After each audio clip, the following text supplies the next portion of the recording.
13 धावा, 2 खराब बॉल. या मॅचचं पारडं मात्र बॅटिंग करणाऱ्या टीमकडे जाईल. पहिलाच बॉल वेगवान, वेग वेग वेग भन्नाट वेग. या संपूर्ण स्पर्धेमध्ये जर पाहिलं तर अमर गायकवाडच्या गोलंदाजीचा बोलबाला राहिलाय. आता संपूर्ण दिवसभरामध्ये अप्रतिम गोलंदाजी ते दाखवले पुतुरे संघाकडून अमर गायकवाडने. यावेळेस पाकोला टप्प्याचा चेंडू एकदा बॉल दुसऱ्या धावेचा प्रयत्न, रनआउटची संधी आणि रनआउटच्या स्वरूपात काय होतंय 2 धावा इथे मात्र घेतल्या गेल्या. 2 धावा कंप्लीट केले गेले की काय आणि 2 धावा इथे धावफलकावरती लागल्या गेल्या.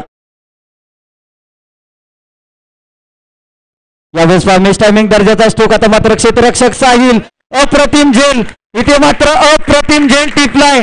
वय वर्ष 10 ते 11 वयाचा खेळाडू कित्येक वेळा कारनामा केलाय. मैदानाच्या आजूबाजूला असलेला संपूर्ण प्रेक्षक राजा या खेळाडूसाठी उभा राहिलाय. या खेळाडूसाठी मात्र टाळ्या वाजवल्या आणि कॅच किती इम्पॉर्टंट होता, मॅच किती इम्पॉर्टंट होता हे मात्र दाखवलंय. आज त्याच्या वडिलांना देखील अभिमान झाला असेल की लेजंड खेळाडू असताना देखील या खेळाडूला का संधी दिली जाते क्षेत्ररक्षणासाठी हे मात्र दाखवलंय. अभिमान आहे साहिल तुझा. आम्हाला नक्कीच 32 शिराळा तालुक्याचं उद्याचं भविष्य इथे आपल्याला पाहायला मिळते. खरोखरच अगदी अप्रतिम क्षेत्ररक्षण इथे केलंय. शिवशक्ती स्पोर्ट कुपेरे या टीमचा एक यंग टॅलेंटेड आणि कमी वयाचा खेळाडू काय झेल टिपलाय.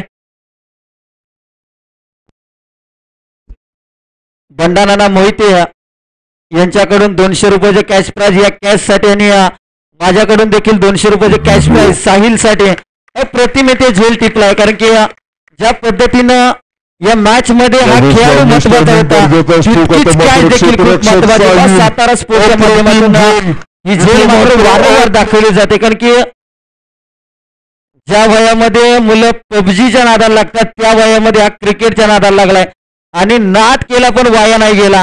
अशी क्षेत्ररक्षण अशी फिल्डिंग आपल्याला पाहायला मिळते साहिल यांच्या माध्यमातून. अगदी फलंदाजाला देखील अभिमान वाटला खेळाडूचा. कारण की ही कॅच अगदी कुणी जज करू शकत नव्हतं, परंतु साहिलच्या कॅचमुळे ही संपूर्ण मॅच मात्र फिरली आणि सामना मात्र ते जिंकलाय टीम शिवशक्ती स्पोर्ट कुपेरे या टीमनं. चला लगेचच फायनल साठी या धामवडे आणि टीम कुपेरे संघ.